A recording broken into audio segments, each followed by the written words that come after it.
Good morning, wherever you are. Good morning, good evening. Shalom, everyone. Welcome again. This has really been, I'm usually in Jerusalem, in Israel, for the summer. This summer, that's for years and years, other than the COVID summers, I've been always in Israel with the SEC, running our programs, the Hamsa program for teenagers, the Metifta program for the rabbis. Even on summers where before we even started those programs the first few years, it was always the time to be in Israel, to do SEC work and to see our center and our community continue to develop. This summer, for particular circumstances, I wasn't able to be in Jerusalem. So we did have our Metifta program of the rabbis through the magic of Zoom. And we had rabbis from Jerusalem teaching us. So with the time difference, we couldn't study all day because it's there at night. But we were able to have it, and I was able to feel that which I miss in Jerusalem, which is going to the archives, going to the libraries, doing research, discovering new things, and teaching and sharing.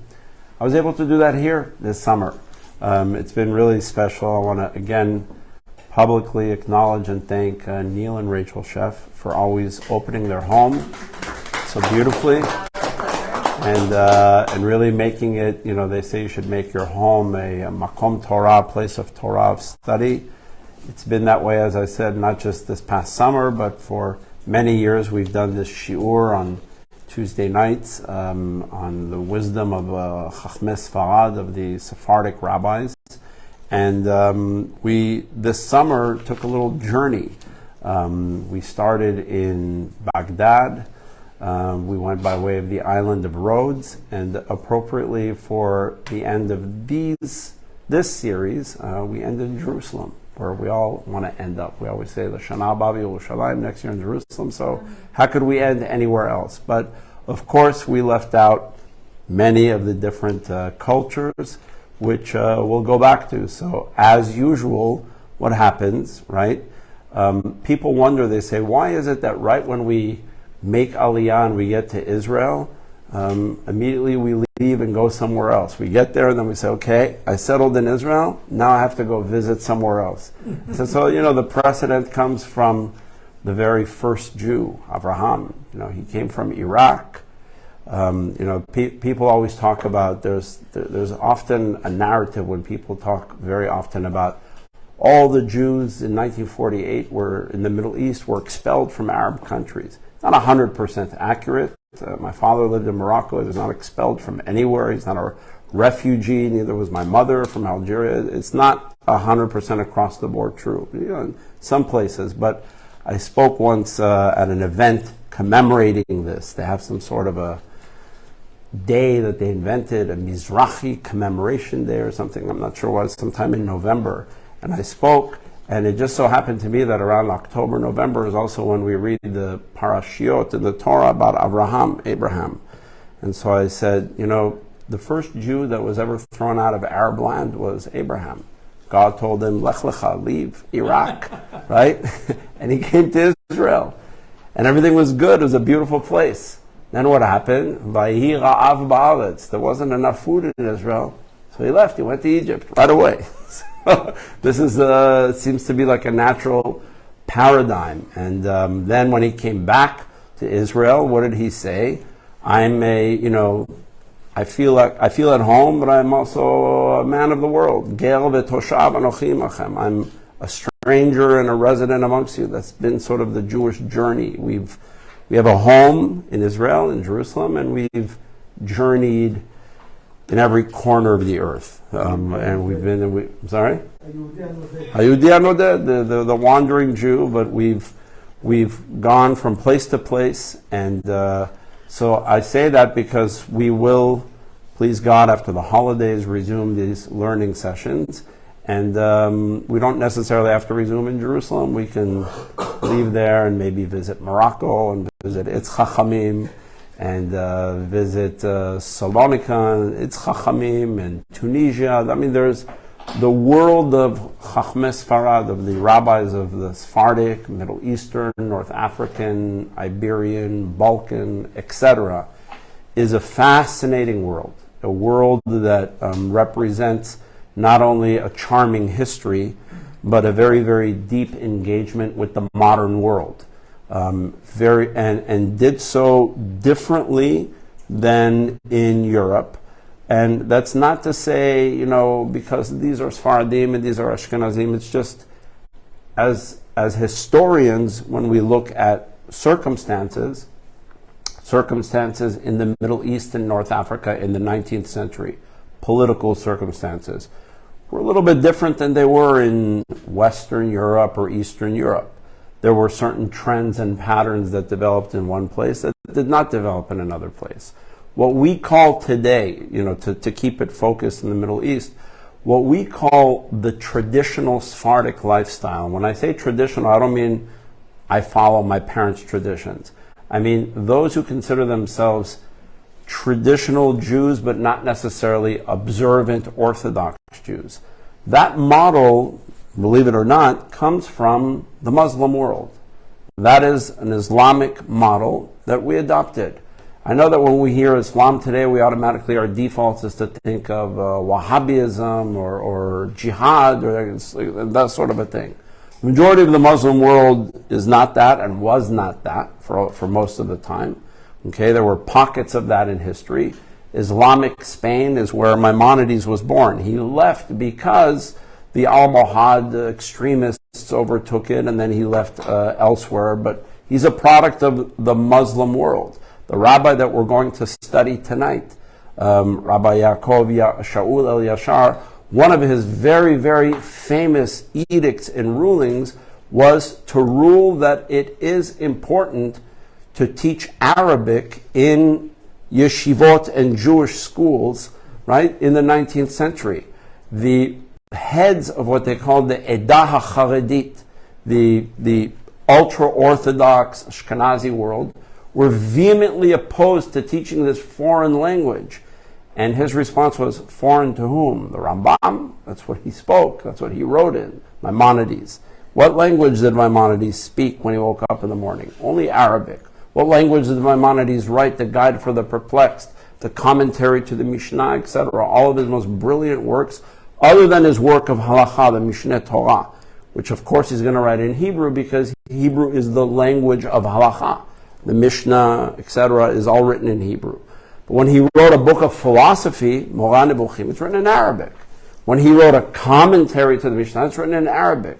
The same with Ibn Gabirol, Ibn Ezra, and so on. So he said, Rabbi Elyashar said, a foreign language to who exactly? Certainly not to Jews who are from this region, who engaged in their writings in this region. So that way of life there was no secularism in the Islamic world. And that's where many of the Jews who lived in Middle Eastern and North African countries received that. It didn't mean that you had to follow all of the Sharia or all of the Halakha, but it meant that you were not opposed to it, you were not adverse to it, there was no reformation, there was no secularization, the things that happened in Europe. The Enlightenment, the Reform movement, even Zionism in its European format was decidedly secular and anti-religious. This is a fact. We know it from you read all the Zionist protocols. It was a movement to go away from that which they felt kept us stuck in the diaspora, powerless for 1900 years. Yes, Ron? How common was Turkish in 19th century Palestine as opposed to Arabic? Turkish language? Very, very common. Oh, of course. It was, no, he means the language. The language? Very, very, very common. What did people speak more, Turkish or Arabic? Arabic. In Palestine, spoke Arabic, yeah. But there was a lot of Arabic with a lot of Turkish words. Just like Ladino had a lot of Turkish words. How do you say coffee? Right? Kave, that's a Turkish word. There were a lot of Turkish words that made their way in, but they primarily spoke Arabic. So these are, patterns and trends. Tonight we're going to conclude this summer of learning by looking at one of the really very, very interesting, intriguing personalities. Rabbi Yaakov Shaul Elyashar. He comes from a very, very famous family. Okay, many of you have heard of a member of Knesset who was also a very political activist and an author. I believe, Ray, you knew him. Eliyahu Elyashar. Eliyahu Elyashar is the great-grandson of the rabbi that we're studying tonight. No, not the colonel from New York. No. It's not him. It's not. This was a member of Knesset who lived in Israel. Congress in 71. That was Colonel. No, it's not him. It's not who we're talking. No, it's not who we're talking. Not in his There family. was one from Israel. The one in Israel was a writer, author, political activist, and head of the Vadai Das Faradit, and the member of Knesset, and he's the great-grandson of this rabbi, Rabbi Elyashar. So, as we mentioned last week, and we're going to connect, just because we have to, last week a little bit to this week. The rabbi that we studied last week, who was the Rishon LeZion, Rav Panijel, if you'll remember, they were related. Rabbi Elyashar and Rav Panijel, they were related by marriage. And while many felt Rabbi Elyashar should be the Rishon LeZion, he said, not as long as Rav Panijel is alive. And he deferred to him, and he was the Rishon LeZion, and it turned out to be brilliant. And we'll see at the end of tonight how that played itself out and how beautiful it was, particularly as it relates to a very special building that we love so dearly, the Sephardic Educational Center's classic building, as well as we're gonna look at the history of two of the three buildings. What's important to know is if you are familiar with the Sephardic Educational Center and you're standing in the parking lot facing west, the direction of the Kotel, right? And you're looking at the Sephardic Educational Center, you see essentially three buildings that look like they have nothing to do with each other. That's because, not only because they had nothing to do with each other at one point, but because the middle building, for example, the one where we have our sign in the front at the Sephardic Educational Center, that was not built until after 1967. Like the majority of the Rova, by the way, of the Jewish quarter. If I showed you pictures of the Jewish quarter from prior to 1948, and I showed you exact spots that you've walked in many times, you'd look at it and say, what is this? It looked very, very, very different. Okay, all of that modern, beautiful, new Jerusalem stone is post-1967. Okay, prior to, it doesn't mean Jews didn't live there, but a lot of it was destroyed during the war, the 1948 war, then what the Jordanians did from it. I'll tell you something very interesting. The building that we're going to, thank you, yeah. We could show the photos here. I'm talking about these buildings here. So the buildings of the Sephardic Educational Center, the building that has our courtyard, okay, which is like our classic signature real building. That's an old building. We're going to see its history tonight. And I always wondered, I've been looking for documents. Tonight we're going to see in black and white exactly what it was prior to 1948. When that building was built, who built it, why they built it, what was going on in that building. And to me, the study of this tonight is not just about the history of the building. It's also the history and story of a community for whom the study of Torah was so important and the teaching of Torah was so important to their children, to the youngsters. This is really a lesson about what's important for a community. At a separate time, we could ask what changed and why it changed, why that no longer became a priority for some of these communities to perpetuate Jewish learning, to perpetuate yeshivot, to perpetuate rabbinical studies, to make sure that they had Sephardic leaders that would serve not only communities in Jerusalem or in the land of Israel, but indeed, I can give you this timeline. From 1872, when the building was built, until 1948, I know what the building was. We're gonna see that tonight. Okay, from 1967 to 1980, when the building was built, sometime right after 1967. Okay, I know what was there, what was attempted to be there. What did they try to do in that building? I'm not going to get into it now. Take away our time. but there was an attempt to revive that which was prior to 1948. And then in 1980, somebody named Dr. Hossein Nassim and a few other good friends came and started to acquire, to rent, lease, acquire, whatever it was, to turn that building into what we've known it for the last 40-some years, the Sephardic Educational Center. Okay. Well, what was it between 1948 and 1967? I never ever knew. I couldn't find anything. There was no written documents. What Jews are going to write what it was. Okay. It was Jordan. Well, because it was under Jordan. I know it was Jordan. But what happened in the building? Was it a Jordanian Talmud Torah, Jordanian Midrasa? Did they take over the? I don't know what they were doing in that building. So I never knew, and there was somebody who told me, yeah, there was somebody who wrote something somewhere. You have to go to the archive and find. And on my trip to Israel in January, February, when I was there for my son's wedding, I took a taxi into the old city, back to the SEC, and I told him I'm going to, it's known also as Habayit Sephardi because we have a hotel operation there. So I said, Hamelkaz Sephardi, Bayit Sephardi, the Sephardic house. So he says to me, I know that building very, very well. He was Armenian. The Armenian quarter is directly across, it's the smallest quarter. The smallest quarter is the Armenian quarter. The third smallest quarter is the Jewish quarter, followed by then the Christian quarter, and the Muslim quarter is the largest. So the Armenian quarter is literally when I told you if you're facing in the parking lot to the buildings, you're seeing the Sephardic Educational Center. About face, and you're looking at the Armenian quarter. Literally opposite, okay? So he said to me, I'm Armenian, and I've lived in the old city in the Armenian quarter for many, many, many years. I remember, he says, do you know what your building was prior to 1967? I said, no, do you? He says, yes.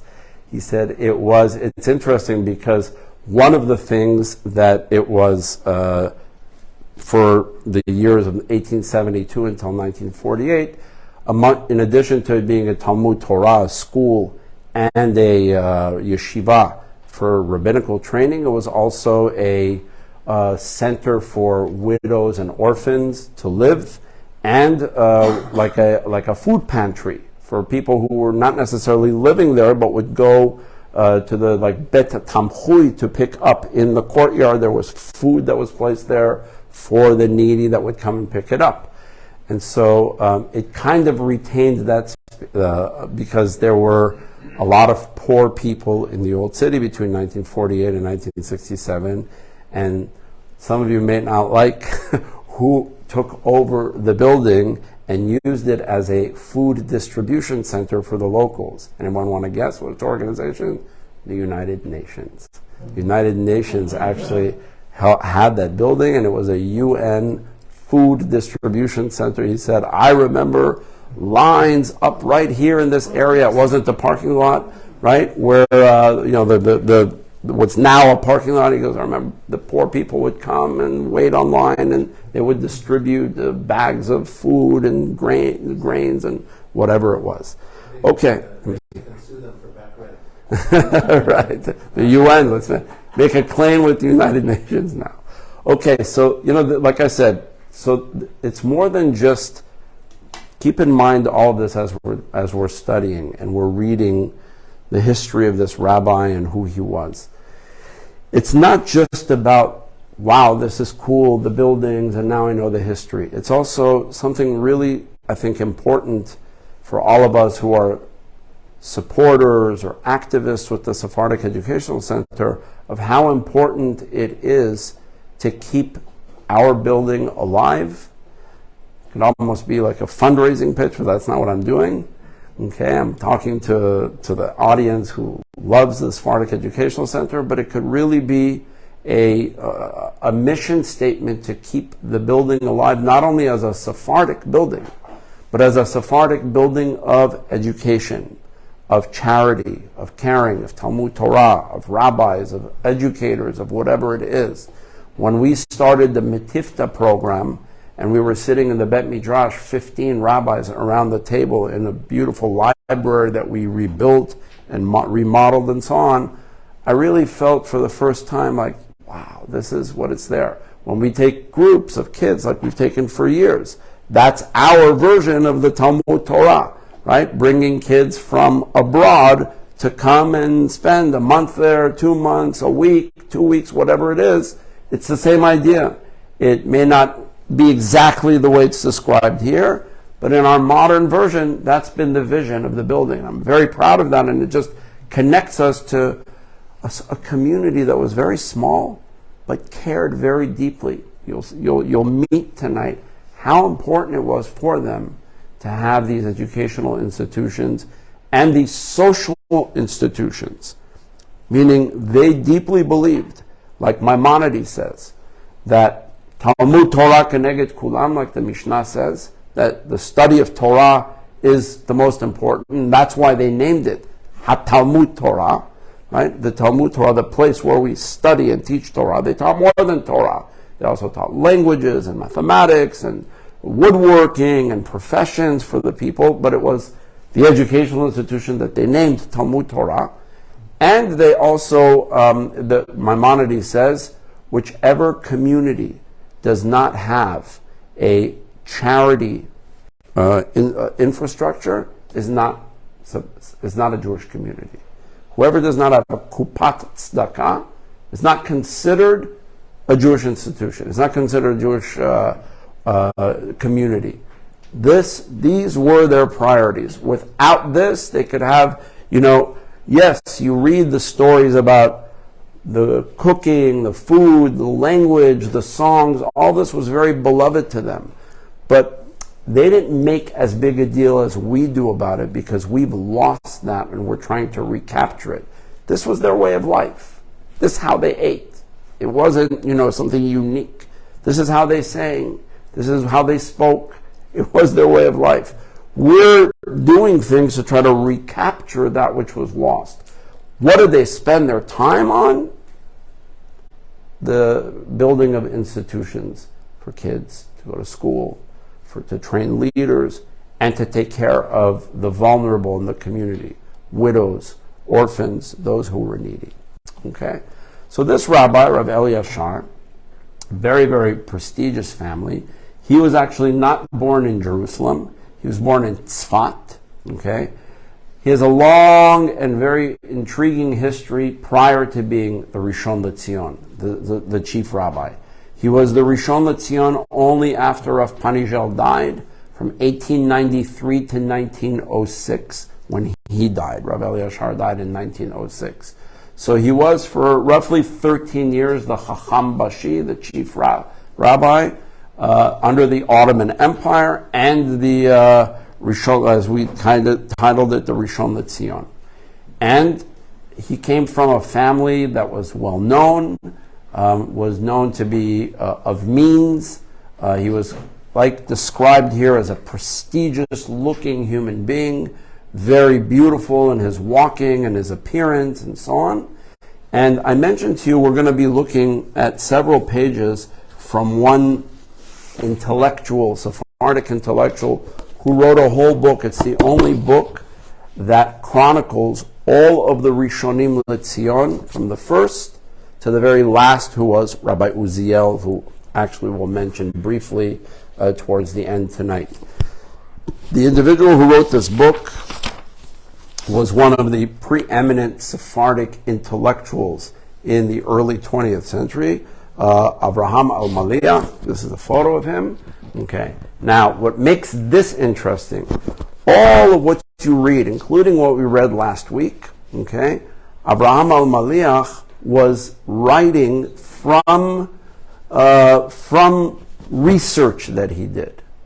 Starting with Rabbi Elyashar, he's a personal witness. So, for example, we're going to start by reading the description of, we're going to go straight to Rabbi Elyashar's career as the chief rabbi, the last 13 years of his life. Starting with, we're going to look in detail at his Tekes Hachtara, the ceremony that crowns him the chief rabbi. This ceremony takes place in the synagogue next door to the SEC, which is called Yochanan ben Zakkai. You've seen there's a complex that says Arba Batei Knesset Sephardim, the 4 Sephardic synagogues. That's where this ceremony always takes place, still today. There was only one chief rabbi not inaugurated there, was the one who became chief rabbi after Rabbi Uziel died. Rabbi Uziel died in 1953. The next chief rabbi was somebody whose son we know very well, Moshe Nisim, his father. Rabbi Yitzchak Nisim was the second Rishon LeZion of Medinat Israel, the state of Israel. He could not be inaugurated in Yochanan ben Zakkai because the United Nations was in the building. I don't know who was. The building was... Witnesses in my days told us that it was used as a barn. Oh, we don't need witnesses. You don't need witnesses. You have photographs of it. If you walk into the Yochanan ben Zakkai synagogue, into the smaller of the 4, there are pictures of what it looked like. Prior, donkeys inside. They used the Yochanan ben Zakkai synagogue as a stable and donkeys. I mean, it was really awful what the Jordanians did. When we came in 1967, they discovered that outdoors, the streets, like what's now the parking lot, the pavement was headstones from Har Zetim, from Mount of Olives. So it was a real desecration for 19 years. When they talk about now Israel controlling holy sites, and you see the way Israel, gives freedom of access to everybody and takes care and makes sure that we don't offend, and you can't go in during certain times up to the Temple Mount or to the church, the Holy Sepulchre, and so on and so forth. That wasn't the case. It was a real state of war, and they, as the occupiers of the old city for 19 years, they didn't have much respect for the Jewish institutions. That's part of what I was saying earlier, why the old city had to be almost entirely rebuilt with newer looking stone. It's not that there was nothing there, but we found most of it in ruins. Okay, so Rabbi Yitzchak Nisim is the only rabbi that was not inaugurated in Yochanan ben Zakkai because we could not. So his tekes was in western Jerusalem, in Bet Knesset Yeshurun, I think, which was one of the, still there. So here we're going to read the description, pieces of the description of the ceremony where Rabbi Elyashar was inaugurated, and the difference in the experience of reading from last week, Rabbi Panigel's ceremony, or if you'd go back to the beginning and read the descriptions, Al-Maliach, in all of the other rabbis, is talking as a historian who went to the archives, read books, found materials, culled it together, and presents this biography to you. Here, starting with Rabbi Elyashar, he's writing to you as an eyewitness. He was actually present in the Yochanan ben Zakkai synagogue at the Haftarah. Okay, he was alive. He remembers Rabbi Elyashar, and he's now suddenly switches to a very emotional telling. So if we can go to the first page, for those who could follow in Hebrew, wonderful. If you can't, I apologize that, to translate all this, to sit down and translate this would take me a long time. So what I did instead was select pieces, which we'll look at, and I will translate. First, if we look on page 1, we're just looking at the first line that I have underlined, where the star is. So we see that Rav Elyashar's tekes, his ceremony, took place on a famous day on the Jewish calendar, Tu B'Shvat. Okay, in the year 1893, on Tu B'Shvat. Okay, it says here, B'Yom Tu B'Shvat Tafresh Nun Gimel, which was 1893. Hu Yom Hachtarato Shel Haritzon L'Tzion Yaakov Shaul Elyashar. Now, when we say Hachtara, crowning, why is it? Because the Hakham Bashir Rishon LeZion wears that very, very beautiful embroidered robe and like a turban, almost like a crown. And there's the ceremony where they actually dress him with this and place him. Now, one of the things with this rabbi also that changes from the previous ones is, where did he live when he was the chief rabbi, and even a little bit before? So for that, we're going to talk about the other building of the SEC. not the middle one, which didn't come until after 67, and not the one next to the road, which is the classic courtyard building, which was the Talmud Torah and so on. There's a smaller one that we today call the Rishon, like in abridged. Why do we call it the Rishon? Okay, because there lived the Rishon LeZion. Which one? This one, Rabbi Elyashar. This was Bet HaRishon LeZion, Bet HaRashal, as we say in Rashi Tevot. Rashal means Rishon LeZion, or Rashlatz actually is the full. But it's the Bet HaRishon LeZion, that today, which is a wing that has a wonderful, when I take the Hamsa groups, right, that's where we stay. I always ask that our kids should stay in those rooms because the rooms happen to be much larger than any of the other rooms. They're like our family rooms, right? You slept there. Who else is here that way, right? Okay, those rooms are there. Okay, and it's the only of the three buildings that has a very beautiful lobby, which is where we hang out and talk and coffee and this and that. Okay, it happens to sit adjacent. It's connected to the building of the four Sephardic synagogues. Okay, this was his home. That's where he worked. That was sort of like, the White House and the synagogue and, all. Now, put the picture in your mind. You have the four Sephardic synagogues, the Sephardic Rishon LeZion, the chief rabbi living there, the Talmud Torah and the yeshiva next door. The street that we said was lined with tombstones, unfortunately, after 1967 when they found it that way. There are maps. I actually have this at home. I didn't bring the book, but there are maps of what the old city, not only that it looked different, if you see pictures, but if you see actual maps of the Ir Atika, there are street names that no longer exist. Okay? Why? Because, for example, right outside of where the Rishon LeZion lived and the four Sephardic synagogues, and then there was the building of the Talmud Torah. What was there in between there? Nothing. There were stalls like a shuk. And that street, that area, it's on the maps, okay, of what's now the parking lot, leading from the parking lot to where that middle building today would be, was called, very simply and appropriately, Rehov HaSfaradim, the Sephardic street. Why? That's where the Sephardim lived. This was the central nervous system of the Sephardic community of the old city of Jerusalem. Chief Rabbi, the synagogue, the Beit Din, the Talmud Torah, the rabbinical school, etc. Okay? This is, you've seen Hamilton, this was the room where it happened. Okay? If you're familiar with that. Okay? This was the place. And that's where he lived, and that's what we're going to study. Now, if you go to paragraph A, I'll read these things very quickly. They won't take us long. Avraham al-Maliach here, the author of this book, this is what you're looking at, are pages from this book. Okay? And here he says, Ketzair she'akav achei piluto shel HaRishon LeZion Yisa Berakhah. Now his nickname, Rabbi Elyashar, was, there's a pasuk, Yisa Berakhah me'et Adonai u'tzedakah me'elokei isho. Right? He was nicknamed Yisa Berakhah. Why? Yud, Shin, or Sin, Aleph, Yaakov Shaul Elyashar. Every chief rabbi had this kind of very cool nickname, and he was known as, if you ask people, some people might not even know, you'll say Yaakov Shaul Elyashar, they'll go Mizen, and I'll go Yisa Berakhah. Oh, Ayat Talmid Chacham. They knew him by his nickname, the Yisa Berakhah.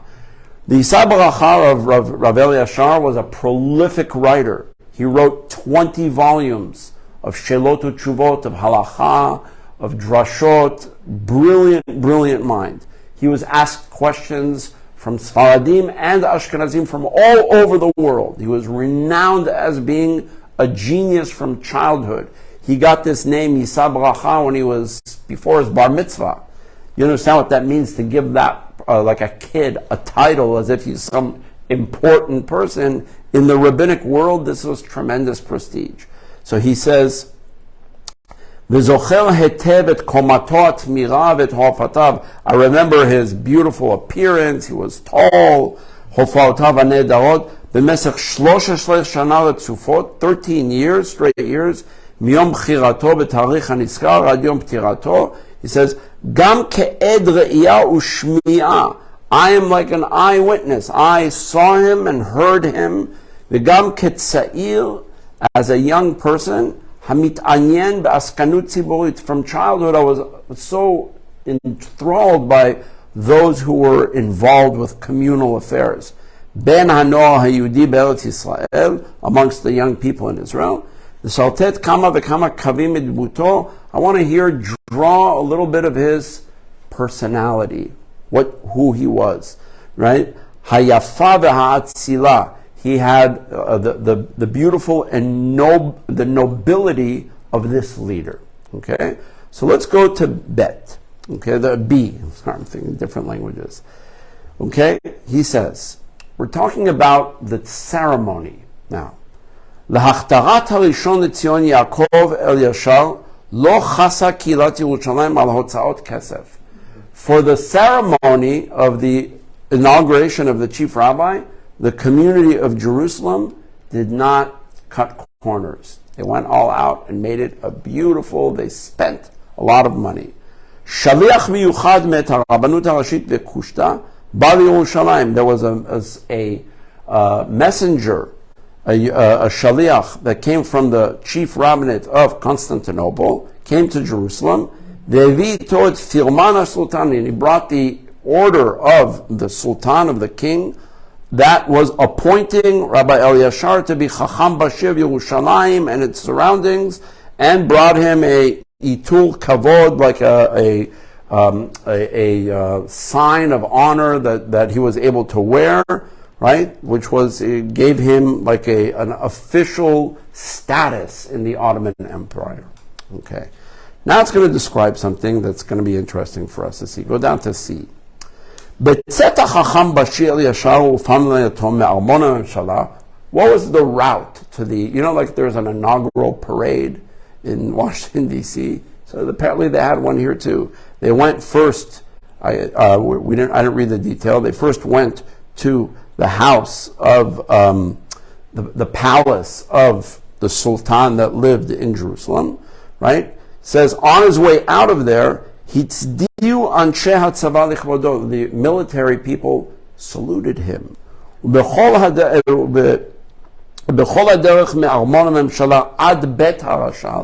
the entire way from the palace to his house, which is that little building, that little wing next door, all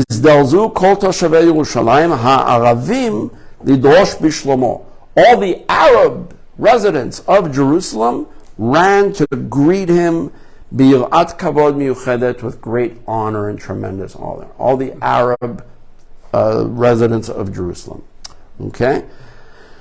And he says the storekeeper, the Arab storekeepers went out of their stores, bowed before him. The owners of the Batei Cafe, the Arab owners of the coffee houses, they poured cups of coffee to his feet as a way of honor and respect and so on. So you can kind of get this picture. Yom Gadol, I'm on the last paragraph. Yom Gadol Yerushalayim haya Yom Achtarato shel Rabbi Gaon Shaul Elyashar. It was a great day and a big day in Jerusalem, right? When he was appointed to this great position. He had this incredible celebration that no other Rishon LeZion had before, meaning this was the grandest inaugural ceremony and parade in the history to date, according to his research, and he thought it was the grandest because he was there, this writer. And he was there as a child, so everything seems even more grand. He says it was the grandest day. Kol rechov haYehudim lavash az tzura shel chag amami v'Yehudi Yehudei Yerushalayim mikol ha'edot. He says the whole Jewish street. When he says the Jewish street, it doesn't mean a street. It means like the whole Jewish community, right, took upon an aura of celebration from all backgrounds. Now, this is another very, very important point about Rabbi Elyashar. Who was there? He says, Sfaradim, Ashkenazim. Ma'aravim, who are Ma'aravim? Moroccans. Temanim, Yemenites. Okay? Etc. Naharu behamontehim lebet hakneset atik hayomim. They all came en masse to that old synagogue. Hamiyuchas Rabban Yochanan ben Zakkai, the synagogue of Yochanan ben Zakkai. That's right next door to our building. That's the big synagogue next door. So think about this. Here was a ceremony. Sephardim, Ashkenazim, Temanim, etc. Now, don't think that that's going to get just a small mention here. That's going to form the core of Rabbi Elyashar's identity. Rabbi Elyashar, I'll just give you a sneak preview, was the first Rishon LeZion to make it a point. And this is the precursor to the rabbi that I always teach about, Rabbi Uziel. Rabbi Elyashar was the first of the Rishonim LeZion, the first rabbi, to make it a point to say, Dayenu, enough. There's no more Sephardim, and there's no more Ashkenazim. These divisions must disappear, and we are now Jews again in the land of Israel. It doesn't mean we throw the customs away. We blend them, and they become one. 1893? Correct. Okay? This was his vision, and you'll see at the end on the last page, or the second to last page, this vision was picked up and became the life's mission of the last of the Rishonim LeZion, Rabbi Uziel. Was From Cook the first Ashkenazi chief rabbi? I'm sorry, he was Cook the first, or was there before? no. Rav Kook was the first. Yes, right. There was no Rabbanut HaRashit at the time. They couldn't have an Ashkenazi rabbi because it was an Ottoman appointed position. You had to be from that, ethnically from that community, representing that community. The Ashkenazim were the immigrants that came, and when they came and they appointed the Rabbanut HaRashit, that's a different institution. It's not Hakham Bashi. So that's when they started calling it Ashkenazi chief rabbi, Sephardic chief rabbi. Prior to that, it was not known as Rabbi Elyashar of Panijel. They were not known as Rabbi Rashi Sephardi. They were known as Hakham Bashi Rishon LeZion. Period. Where is he from? It's going to be Sephardic because that's the community that he's representing. He's an official of the Ottoman government. He had civilian power. It wasn't simply just to be, in addition to being a posek, Talmid Chacham, and so on. It's not, yes. Yeah, so last week we talked about the Rishon LeZion before him, that the relationship between the Sephardim and Ashkenazim, there was actually none. Right, there was none, This is the correct. first time So now suddenly this is the first time we're dealing with, the fact that there were, he's going to name it now, immediately we'll see, there were rabbis that were starting to become, the community of Ashkenazim was growing, okay, they were arriving, more and more Ashkenazim were arriving to the old city and elsewhere, and now it was interesting, it was the Sfaradim, like Rabbi Elyashar, okay, Rabbi Ovadia Yosef, he accused Rabbi Uziel of wanting to do unity as a sign of weakness. He wrote that. He said, he said, I know, for example, okay, Rabbi Uziel, if I could just give you an example of that for a moment, because it relates to what Rabbi Elyashar is going to say. When Rabbi Uziel was the chief rabbi of first of Eretz Yisrael, the land of Israel, from 1939, and then the country, who was his counterpart as chief rabbi? In Yafo, before he was chief rabbi of the land, when he was just chief rabbi of Yafo, Tel Aviv, that was with Rav Kook. Okay, then he went to Salonika for a couple of years, came back, and continued being in Yafo, Tel Aviv, until unanimously they said, we want you to be the Rishon LeZion. He was the only, Rabbi Uziel was the only unanimously appointed Rishon LeZion in that period of time to become the chief rabbi. Who was his Ashkenazi counterpart? The grandfather of the current president of Israel, Rav Herzog, the rabbi with the top hat. Okay, so they worked together very beautifully. Now, when Rabbi Uziel talked about unity, here's the difference. Okay, and he's the only rabbi to do this, Sephardi or Ashkenazi. He meant it. Okay. And you can give all sorts of slogan sermons. We should be the unified Jewish people, we should be together, and so on. It's very different, though, when you actually take those ideas and translate them into halachic rulings. And to say, in the name of unity, Sephardim and Ashkenazim are now going to have only one shechita. For example, there's no longer going to be 20 different approaches to how to do slaughtering of animals. We don't need this anymore, right? One shechita will unite us. It will be the shechita that every Ashkenazi and Sephardi eats from. Okay? Rav Kook opposed it. Rav Tzvi Pesach Frank, the Ashkenazi rabbis, he says, I will stand on guard and make sure that there will be Sephardic shechita and Ashkenazi shechita to maintain this was, they were stubborn and they wanted to maintain it. Rabbi Uziel wrote a tshuva, wrote a response. Yeah, it's more, mashgiachs. A lot of mashgiachs will lose. I don't know why. Seriously though, this was one ruling. Another ruling was, for example, that we no longer do yibum and there's the whole thing of yibum and chalisa, the levirate marriage. Rabbi Uziel ruled we don't do that in a modern country, and so on and so forth, etc. in the name of unity. He also, for example, there were differences of opinion between Sephardim and Ashkenazim, and even among certain Sephardim, about whether you have marriages during the 3 weeks between the 17th of Tammuz and Tisha B'Av versus just a week of Tisha B'Av. Rabbi Uziel said, let's make it easy. Let's together just make a ruling and say during the 3 weeks, so that we don't start saying this and this person's marrying this person. Is it going to be according to the Sephardic thing, Ashkenazi thing? There were a lot of different examples of that. Rabbi Ovadia Yosef, when he came back from Egypt, and he worked in Petach Tikva as a chief rabbi before he went to Tel Aviv and then Jerusalem, he wrote tshuvot, and he said, when I became on the Rabbinical Council in Petach Tikva, I came and I reversed all of these decisions of Rabbi Uziel and Rabbi Herzog. And he said, I know that my predecessor, my teacher, he had great respect for him, Rabbi Uziel, was a lover of achdut ha'umah, of the unity of the nation.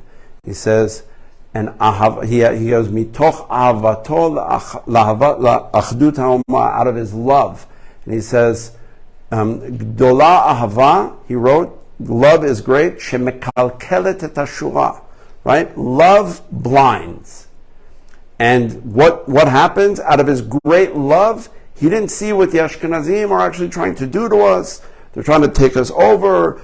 This was not a merger, it was an acquisition and takeover. This is not unity. And he says, and God forbid, he goes, and it's well known, this is the other thing, he says, it's well known that Rabbi Uziel, my predecessors, and the other Sephardic rabbis before me, hayu kulam kfufim la'amitehem ha'ashkenazim. They were all subservient to the Ashkenazim. They all bowed down to them and they were afraid of them. And he says, Ve'ana eineni mekav kaif. I'm not subservient or bowing down to any of them.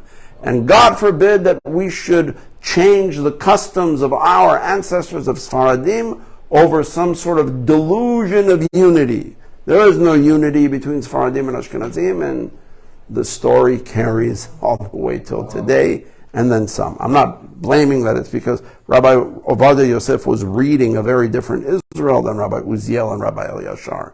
This was the Israel where 1 million plus immigrants came from the Arab world. A lot of social problems were taking place that led to the Black Panthers and all the social movements. That's what he was seeing. Rabbi Uziel died in 1953. He was not yet privy to or exposed to that. So they lived a different sociology. Maybe Rabbi Uziel would have lived through the 1960s. He may have seen it differently, or he may have. But essentially what I'm saying is that this was a turning point. Rabbi Elyashar was a turning point because here he was able for the first time to gather under one roof in the Yochanan ben Zakkai synagogue, Sephardim and Ashkenazim and Temanim to come together. To us, we'll say big deal. Huge deal back then. They wanted nothing to do with each other. These were separate communities. They spoke different languages. One spoke Ladino, one spoke Arabic, Yemenite, one spoke Yiddish. we live in Israel, it wasn't what you see in JNF videos. You call these, everybody's together and we're all planting trees and dancing. We even saw the JNF film, the counter to that. Yes? But 50 years later, it's reversed. It's reversed what? What this rabbi wanted to do the unity, 50 years later, in the 50s or late 50s, it was reversed. It was all reversed. Everything was, yeah. Unfortunately, there was no longer this attempt to create unity was reversed. Sociological circumstances reversed it, as did certain leaders, and to this day, this perpetuates itself. Israel is today filled with different categories. What you'll never find here, for example, you heard he said there's Sephardim, Ashkenazim, Ma'aravim, which means from the West, Moroccans and all that. What term is not here? The term that everybody uses, no, Ethiopians obviously they can't. What's the term that everybody uses today for Sephardim? Mizrahim, there was no such term back then. Nobody used that term. Ever. No Sephardim used that term. Sephardim are not, it's, I don't even want to get into it. I think I mentioned it once. Anyhow, today that's the Israel. So it's important as you're looking at what's going on in Israel today, the perspective of what was there. Okay?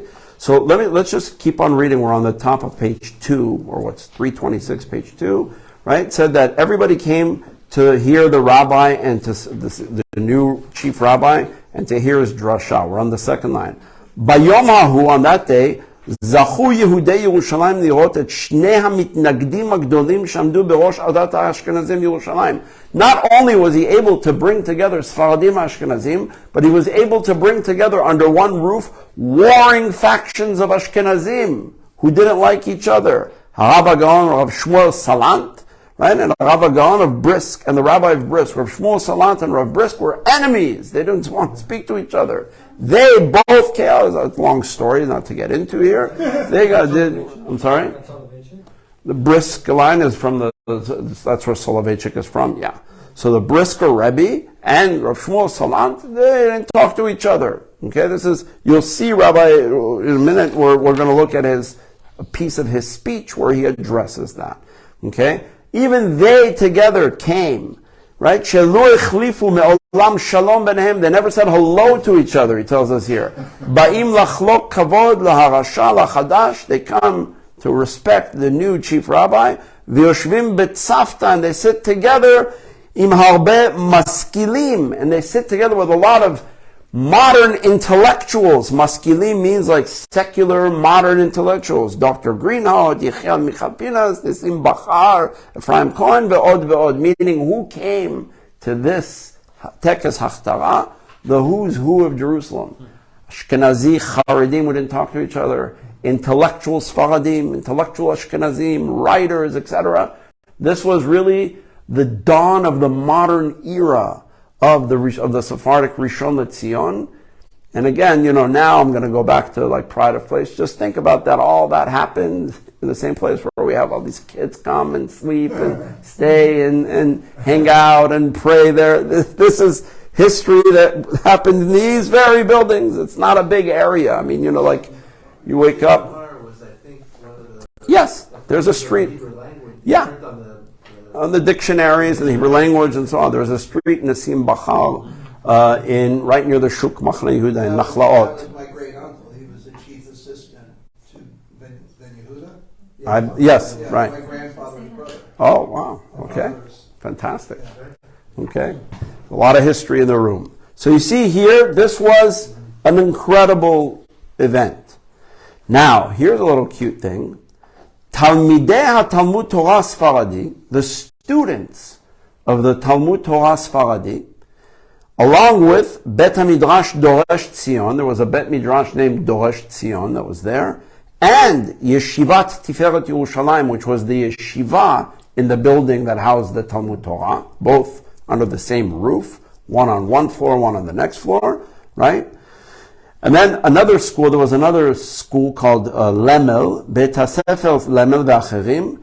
All of them, Levushim Bigdei Chag, they were all wearing festive holiday clothing.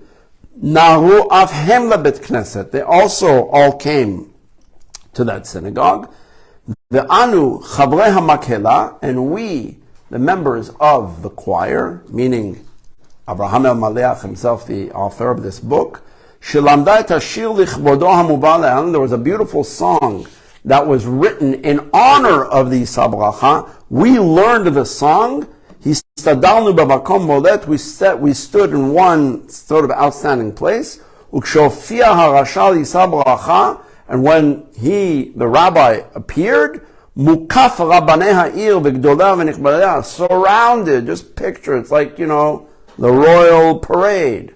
Okay, Neil, you were there for the inauguration of the king. This was the Sephardic Jewish Jerusalem version with a lot of pomp and circumstance, but with a lot less, of the, National Enquirer stuff that goes all around it. How big was the Knesset that? It's a big Bet Knesset. It seats you. You can get it. I mean, it's there today. It's the same one. It could seat, a couple hundred people, maybe. I mean, standing room. It depends how they, it's got, and it's, you have to keep in mind the community was very small. So when we're talking a lot of people were there, it doesn't mean 10,000 people were there. There's not, there's a lot of people back in that time to come. Okay? Okay. And it says, the Bama was all decorated in honor of the day. We all started singing. And he says, this is very beautiful. Up to this day, this writer is saying, I remember the lyrics. Please.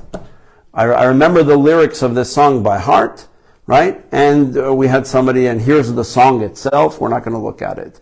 Okay? But if you see the song over here, if you look inside, you see the beauty of the way they compose the song. Each phrase begins with a letter, Yud, Ayin, Kuf, Bet.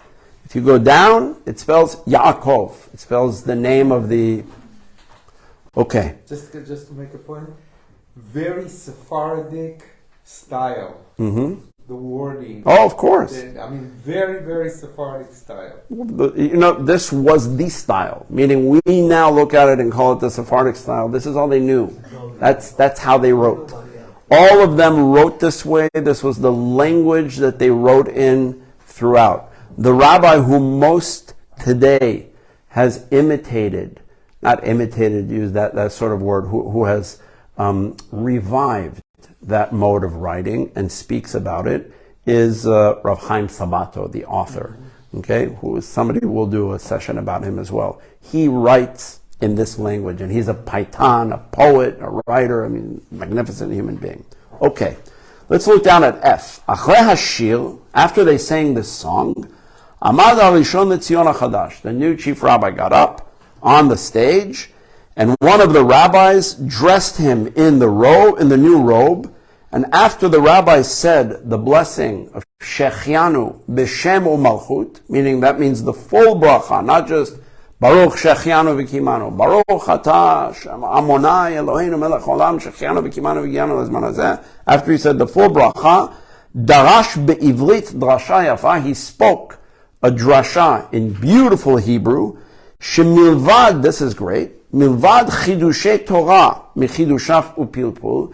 In addition to beautiful insights in the Torah that he spoke in his inaugural address, what stood at the center of his address? What we were talking about earlier. Amad b'melkaza, what stood at the center of his address, Rayon Ichud ha'edot u'mizugan b'Yerushalayim u'bekol Eretz Yisrael. The unity and blending and merging of all of the different edot, the different tribes, the different factions, Sephardim, Ashkenazim, and everything, to blend them together in Jerusalem and throughout Eretz Yisrael. You have to realize, I mentioned this past Shabbat, I was a guest rabbi in the Sephardic community in Portland. And I mentioned something there. I'll bring a piece of it at the end, because you'll see how you could draw a direct line from Rabbi Elyashar to Rabbi Uziel. Rabbi Uziel spoke about unity. So did Rabbi Elyashar. Now, where did this come from, this idea? It wasn't, can we all get along?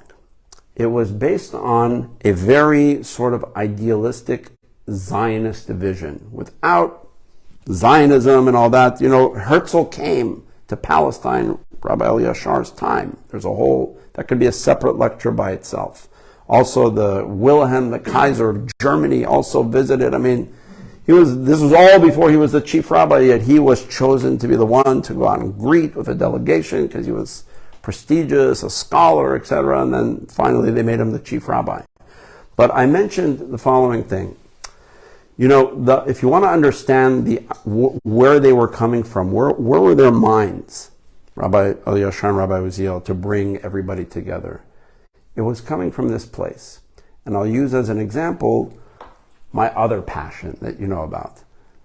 The author who won the Nobel Prize in 1966, Shai Agnon.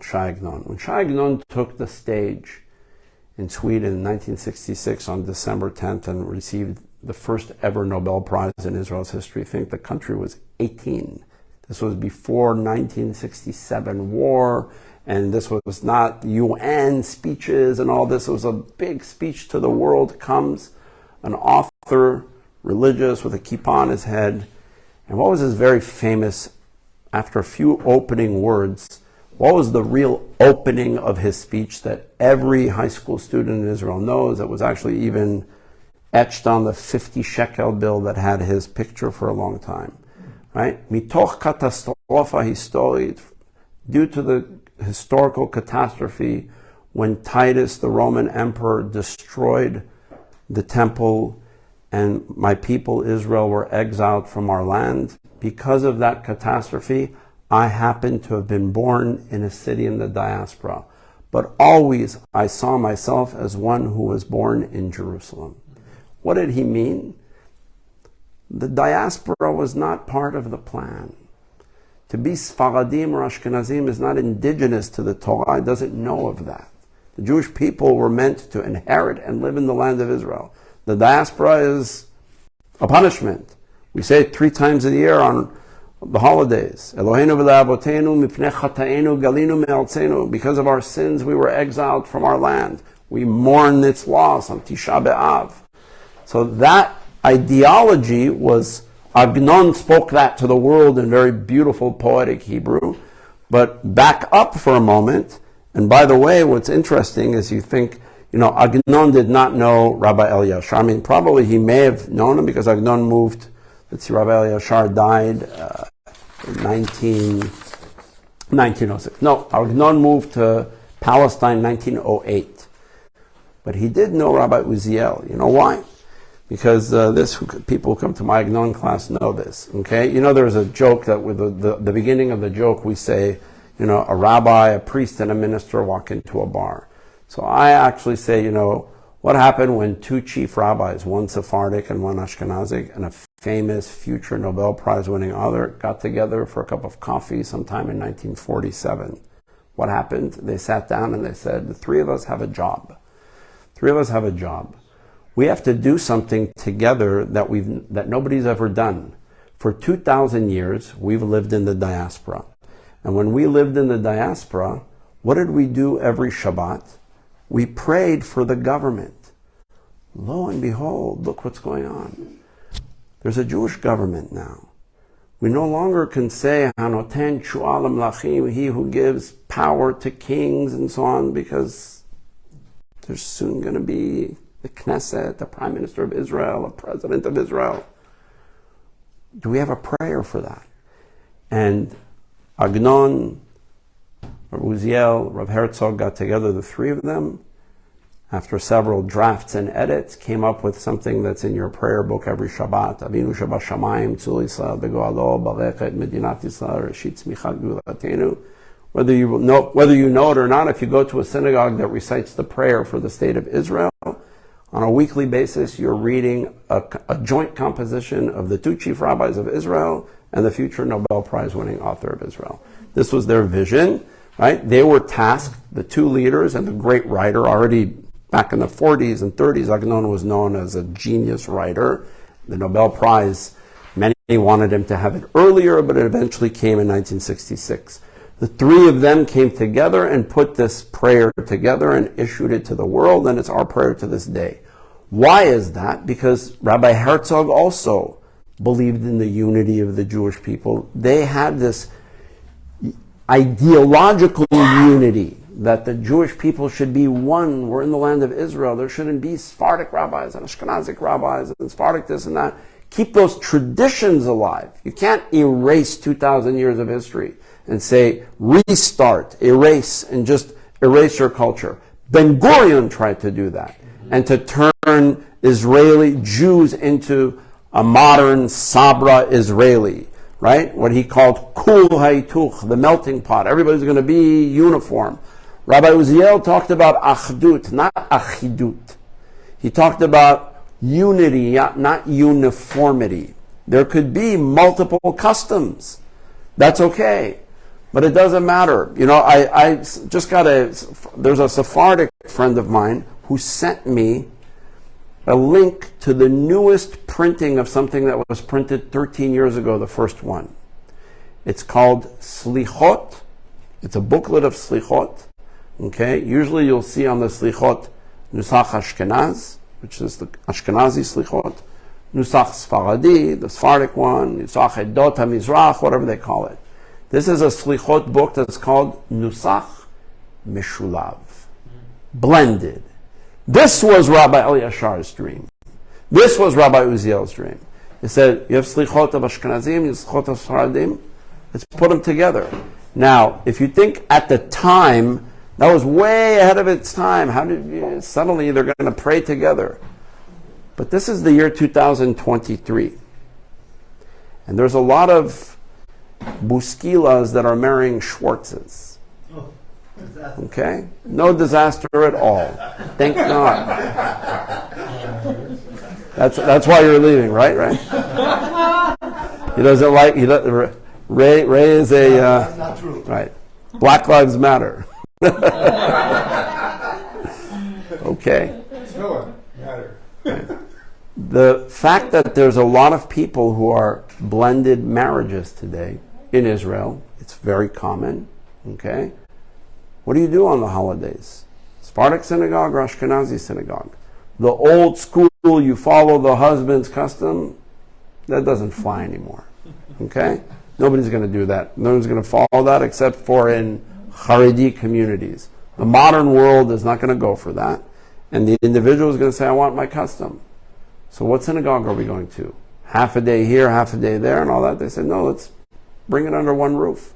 And there are many today, minyanim mishulavim, that have Sephardi and Ashkenazi chazanut. You know when this really happens, by the way? Out of necessity?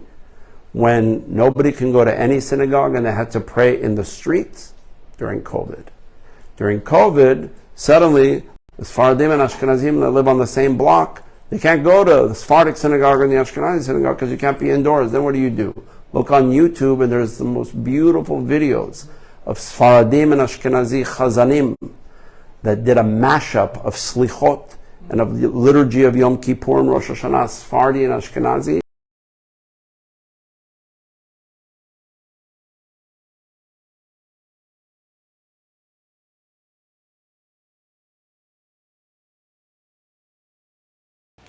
It's Rabbi Uziel and Rabbi Elyashar's dream would be to hear something like this. Okay? So, he says here that he tried to bring all the Jews together. So he mentions here, "Kshiskir harav et matzav hayadut ba'olam," when the rabbi mentioned the situation of Jews in the world, the et sebel am Israel be'artzot pezurav, and the suffering of the Jewish people all over the diaspora. Okay, it's the superior myth and mythology of many people to believe that the community in the land of Israel did not know what was going on in the diaspora.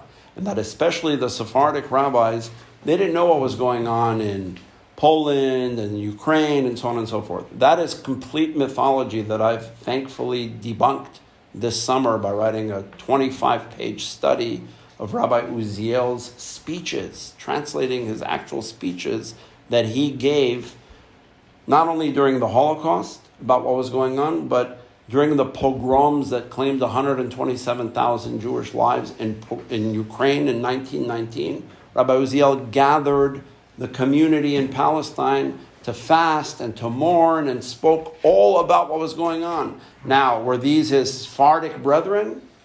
He didn't speak that language. These were Jewish people. Okay? Did he count who was...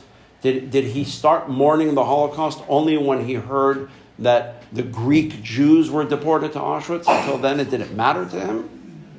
No. Okay? So the same thing when Rabbi Elyashar is talking about the suffering of Jews in the world everywhere. And they were all aware of it. They all knew what was going on. Okay? Now, let's go on G. Bidrashato, in his drasha, okay, Amar HaRasha Elyashar shehu yodea she'eno ra'ui. Here he speaks about how humble he was. I'm not worthy of receiving this. Okay, but if you go to what I underlined here, this is great. He spoke about Ichud HaKatot Mizug HaEdot HaShonot B'Yerushalayim.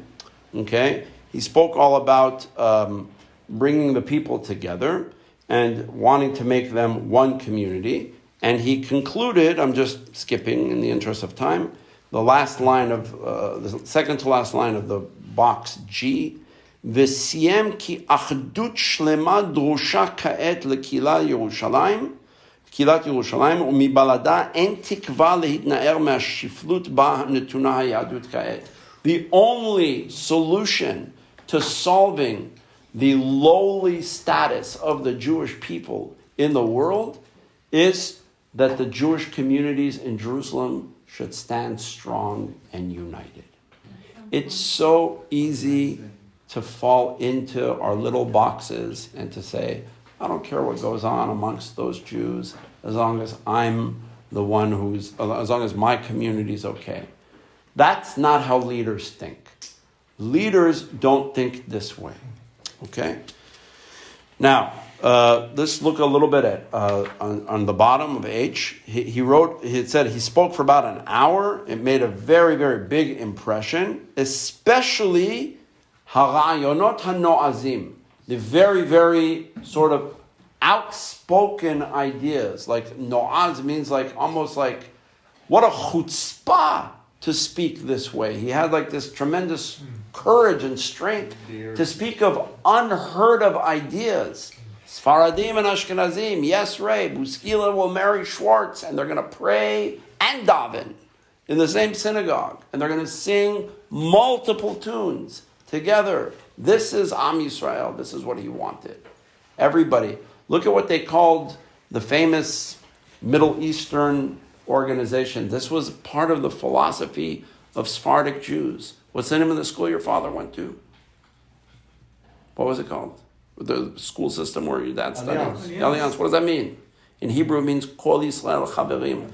Alliance Israelit Universal means, the alliance means the friendship of the Jewish people. In Hebrew, they call it Kiach, Kol Yisrael Chaverim. The Jewish people are all one. We're all friends. There shouldn't be these sorts of divisions that divide us. And he said, maybe geographically, maybe we had differences in all sorts of places. Now we're back in one place. And you have to think also something else. Rabbi Elyashar was living at a period of time when Zionism and statehood were being discussed. Okay? That's the same with his follow-up, Rabbi Yaakov Meir. And it's certainly the same with Rabbi Uziel, who was there when they signed the Declaration of Independence for the State of Israel. You know what was the continuing thread of these rabbis throughout? I'll explain it in... I know Neil's a baseball fan, so I'll explain it in baseball terminology.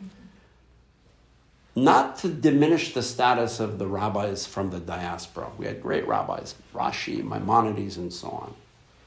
But as a community of Jews, we lived in the diaspora. We were always praying for the government. We had no impact on the world back then.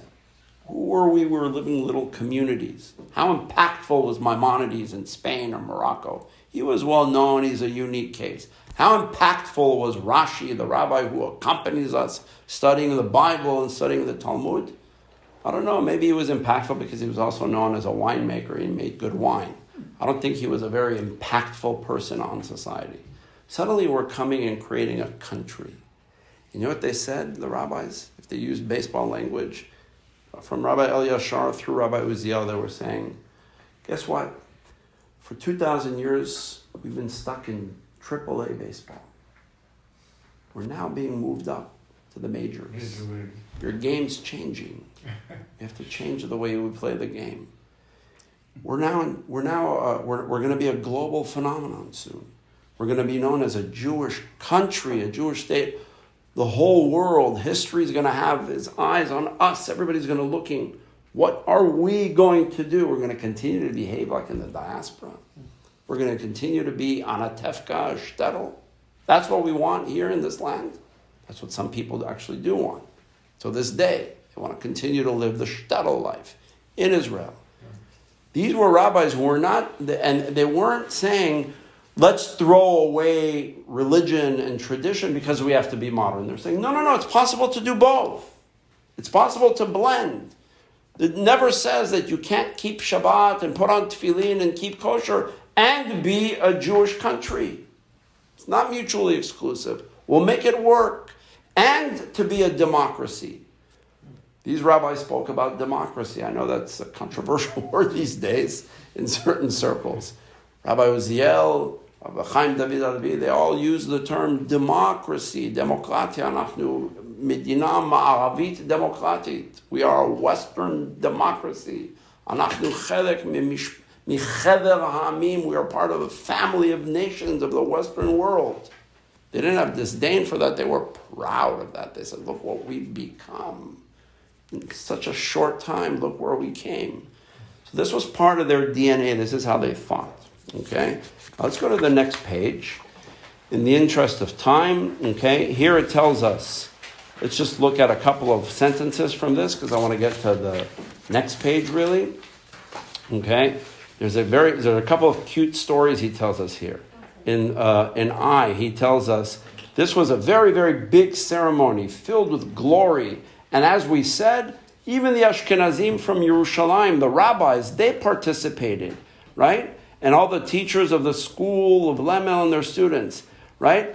And it says, Harabanim ha'ashkenazim nitchabdu gam hem le'albish et harishon le'tzion et ha'me'il ha'rashmi ha'chadas. Meaning, even the Ashkenazi rabbis participated in putting the robe onto Rabbi Elyashar. Meaning, they said, let's bring the Ashkenazim too, and they'll participate in crowning a king. This was. We could laugh at this, but this was more than symbolic. This was saying something. Yes? I'm sorry, but I don't remember the year this was taking place. This was in 1893. 1893. He was a chief rabbi from 1893, and he died in 1906. So this is happening on Tu B'Shvat of 1893. All of what we're reading is happening on that day. Okay, so the Ashkenazi rabbis even participated. Now, let's just go to, it says here in J again, he says all these rabbis came together. But here I want to show you something in K. Okay, after the ceremony in the synagogue came to a conclusion, where did the Rishon LeZion go? Next door to his house at the SEC, in his house. Yatsa Rishon LeZion HaChadash mibet HaKnesset lebeto. He went out from the synagogue to his house. Okay? Right there. And he got there, and Israel Shalem told him, I'm sorry I rented your room already. You were in the middle of that ceremony, somebody else came. But we're going to read something funny afterwards that I was thinking about Israel Shalem. Right? And he says, and afterwards, many, many people came into that house. That's we today call the Rishon, to receive his bracha, and they gave food there. And in his house, he went back and he repeated some of the things that he spoke about, including wanting unity of the Jewish people and all that. Look at this here, the last line. He says, it also tells you something about him. This is what we're about to read. Minhag muzar haya kayam ad az b'Yerushalayim. There was a very strange custom up until then in Jerusalem. Hachogegim et tekes hachtara. Those who would celebrate this big ceremony with the previous chief rabbis in the synagogue, right? Hayu noagim lishchot keves. They would slaughter a lamb al saf beto shel Rishon LeZion on the right at the doorpost, right, of the Rishon LeZion, of the new Shulchan, and the shochet would take his hands and dip it inside in blood, and he would put some sort of, put a seal on it, on the doorpost. It was considered a sgula to protect him from evil spirits and so on. Rabbi Elyashar, with the agreement of all the Rabbanim of the Sephardim and the Maskilim, bitel et haminhag hanil'ag hazeh. He said he canceled this sort of a foolish custom, hanoged lemasoret hayudit u'leruach Torah, which he said was against Jewish tradition and the spirit of the Torah. I also believe that maybe like Israel Shalem's great-great-grandfather was working there already and saying, who made this mess at the door? Put out all this blood doing here. It's the first thing I thought of was... The Persian Jews still do this. Well, Right. this Even in the stores in Beverly Center, some of them... Okay, so, it's no different, by the way, than what it says in the Shulchan Aruch, that kaparot is a minhag of Avodah Zarah, darkei ha'emori, that a lot of people... But it's interesting how the term that they use, ha-minhag Nil'ag. like putting it down. Yes, like it was like considered, it was foolish, primitive, foolish custom. He wasn't into this. where Okay. this custom came from. Where this custom came from. We don't know. So, they probably adopted it from, some custom that existed that somebody started and they continued and they stopped it. Now, we're going to look at the second to last page, and then the final piece is going to be about the Talmud Torah. So let's look at this over here. Okay, this is a piece, only a small piece of Rabbi Elyashar's inaugural address. Okay, this is he gave, as I said, a speech that lasted 1 hour. The entire text of that speech is found in a book. I excerpted from the book just these 2 little paragraphs, not more, because I think they speak volumes to what he was then and what he could be today. And I'll tell you even how funny, I don't think he would know this. Before leaving here, I usually don't spend that much time doing these things, but I'll just tell you afterwards, I had to respond to a post that I saw on Facebook. And what did I post on Facebook? Rabbi Elyashar, these excerpts from this speech, and something from Rabbi Uziel. Okay? What did Rabbi Elyashar say? This was Tu B'Shvat.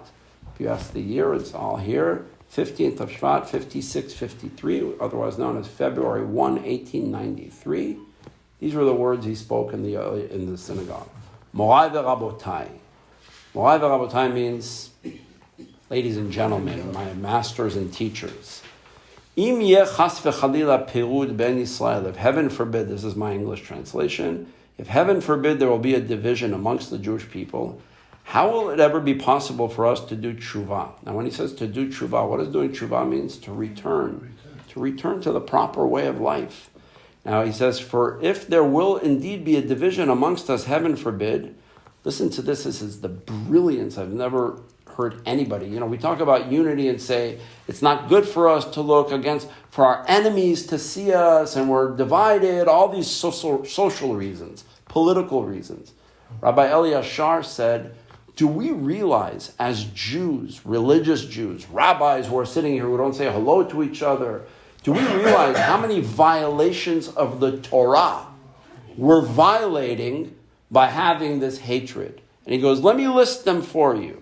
Okay? And he says, we're going to violate the following things. Lo tisna achicha bilbavecha. The Torah says, do not hate your brother in your heart. There's not some line in Pirkei Avot. It's the same Torah that says, don't hate your brother in your heart. It's the same Torah that says, keep Shabbat and don't do labors and so on. It's the same book. We pick and choose and say, I have to keep Shabbat to the strictest. I can't open a bottle cap on Shabbat.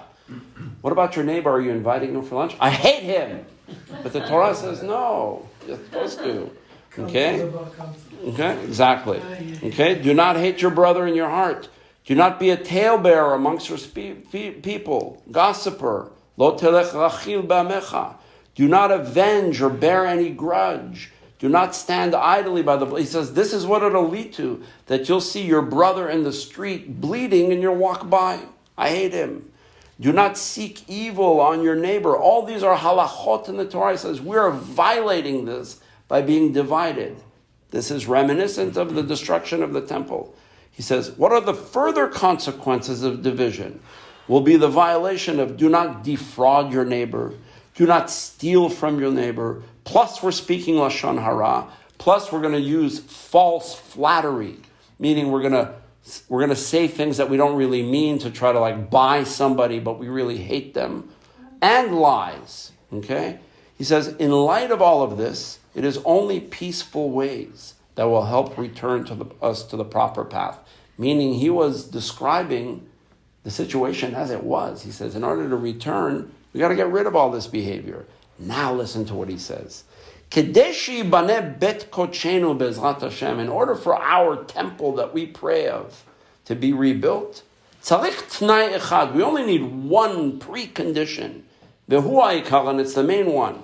Sfaradim amongst themselves. Sfaradim, Ashkenazi, Sfaradim must get along with Ashkenazim. Ashkenazim must get along. Im Ma'aravi, along with the Moroccans.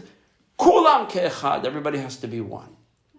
Tzarich t'nai echad, dehainu shalom, b'shalom. We need one condition, peace. Okay? To be in peace with one another. Ve'az niskeh, v'biyat go'aleinu b'mera b'yameinu.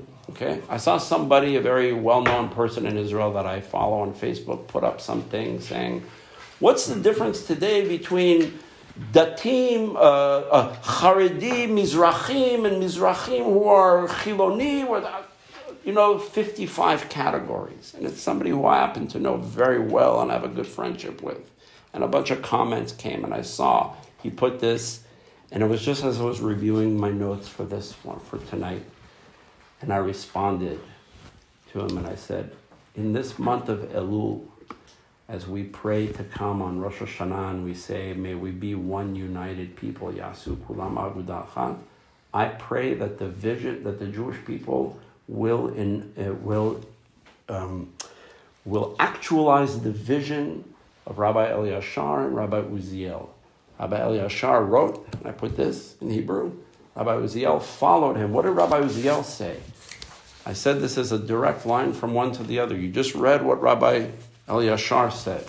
In the same synagogue in 1939, this was in 1893, in the same synagogue, from the same podium, with the same robe and the same turban on, Rabbi Uziel stood.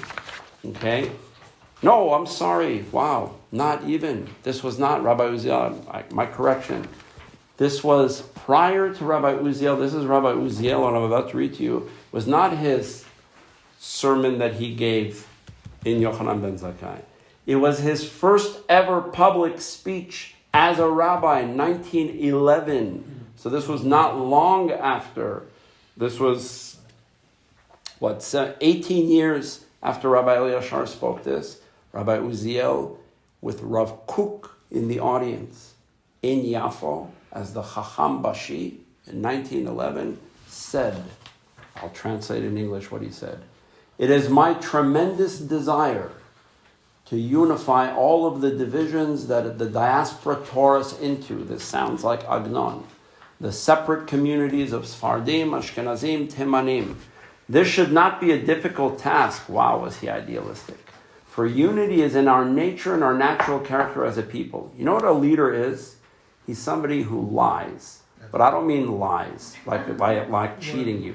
He's somebody who twists the truth to make a bold point. Rabbi Uziel knows that it's not in the national character of the Jewish people to be unified. But he said, I'm going to up the ante by saying, yes, it is. I, as a leader, am going to try to have people see beyond the divisions and say, we've always been unified. What happened? He goes on and says, these divisions amongst us are not natural. The particular linguistic and communal divisions that exist amongst us were created due to our dispersion throughout the diaspora. As we now return to our natural homeland, there is absolutely no reason to continue living by these communal and linguistic divisions imported from the diaspora. Where is this on page 5? No, I'm just reading. It's not there. Okay? So look at from Rabbi Elyashar to Rabbi Uziel. Rabbi Uziel said he wasn't yet the chief rabbi of Eretz Yisrael. He was the chief rabbi of Yafo, which was an important community at the time. Rav Kook, amongst others, were sitting there listening to him. Rav Kook didn't know what he was in for. A rabbi who was going to say, no, I really meant it. We should pray together. We should have one shechita. We should cancel this. We should do the 3. Let's be a unified community. They were all shocked that he actually attempted to actualize all this. Okay, let's look at a final piece on the last page. We'll do as much as we can. And if we don't do it all, we could read, I will translate this into English and send it out to the world. Okay? As we saw, and I'll just go quickly, okay? We saw in number 1 and 2, okay, that last week we saw that the Rishon LeZion of before of Panigel, he was the one who was behind all of the efforts in 1872 to get the building that became the Talmud Torah for the Sephardim and the Yeshiva Tiferet Yerushalayim. This was Rabbi Panigel. In 1872, if you look on number 2, we're not going to read the whole thing, it tells us that in 1872, the Edah Sfaradit bought a piece of land to build the Talmud Torah, and on Rosh Chodesh Cheshvan, the first day of the month of Cheshvan, 1874, they inaugurated that building that stood up until the War of Independence that the Jordanians took it over in 1948. Okay, then he describes all the celebrations and ceremonies. Go down to the smaller writing, number 3, because there is a continuity from last week's chief rabbi, Rav Panigel, who was the who was the force majeure behind raising the money and getting the piece of property and encouraging them to buy the property and the building.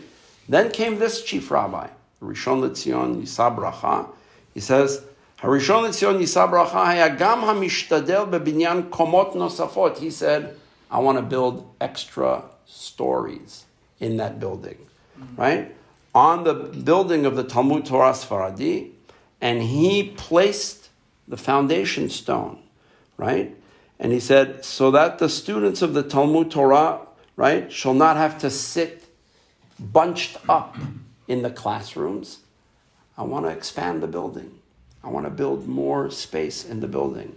And it says that the Chachamim of the Sephardim and the rabbis, the Rishon LeZion Yisa Berakhah as the head of them, added more space. And if you see, I have it underlined. In 1893, remember the building was inaugurated 1874, so roughly 20 years later, they expanded the building. This is an inspirational story. Usually we hear the opposite. Well, we closed the building, we didn't have school. They had an overflow of students, of young students and rabbinical students, and they said, we need to make, there's not a lot of property available in the old city. So they said, let's build up and build another floor. And so that means from one chief rabbi to the other, look what was their center of attention was this school, its students, the ability for people to live. And it describes here very beautifully that all the rabbis, Sephardim and Ashkenazim, everybody came to celebrate the fact that they put up this very, very, very beautiful building. Now, just one final piece. On the right-hand side, on number 5, he gives here a hesped. I want to end with this. He gave a eulogy about a woman who he doesn't name. He just calls her Isha Gvirat, a very noble woman. Who was this noble woman? I want to read this and end. And look at what respect he had for her. You know how like you saw that they did in the poem, an acrostic. Each paragraph began with a letter of his name to spell Yaakov. Look at the first 4 words of this drasha. What does it spell? God's name. Yud, He, Vav, He. That's the tetragrammaton of the name that we don't pronounce. You know what honor you have to have for somebody when you decidedly compose a eulogy with the words that will, in the beginning of each letter, spell out God's name. Listen why. We'll end with this. Yadua hadavar umfosam ha'inyan. It is a well-known and public knowledge. Lifnei morai v'rabotai, in front of all of my honored guests here. Godel ma'alat nashim tzadkaniot, the great merit of righteous women, ubifrat isha yekara kazot, and specifically such a dear woman like this, asher anu asukim ve'espeda, whom we are gathered to remember and to eulogize. Who was she? Min hara'ui lehaspida. It is absolutely appropriate to eulogize her. Ulohadia berabim chasta v'tov tzidkata, and to announce to the world what loving kindness and charity she did. Asher nadva rucha liyased bet Talmud Torah po ira kodesh, who devoted her spirit, her time, to establish the Talmud Torah here in this holy city, lilimud tinokot shel bet rabban, so that young children shall be able to study. Umeshalemet schirut habayit, she paid for all of the upkeep of the house. V'schar hamelamdim, and she paid the salaries of the teachers. V'hasofrim, and those who would write the Sifrei Torah, v'sfarim, and books. V'kol tzolchehem le'arba'im yeladim. She sponsored 40 children's tuition, the payment of the teachers, and so on in the Talmud Torah. V'gam malbushim, and even clothing for the children. Be'ofen shelo yichasel lahem shum davar, so that they will have nothing missing. V'itlamdu ha'ne'arim Torah, and the children will study Torah, HaKedusha, Uktiva, and that they will also learn how to write and become educated. L'isha kazot min ha'ra'ui lehalela u'leshabcha. Such a woman is praiseworthy to be praised and to be celebrated. The chova aleinu, and it's our obligation, lefa'er u'leromem et yofi shlemuta v'nidbata, to glorify her generosity of spirit and her charitable generosity.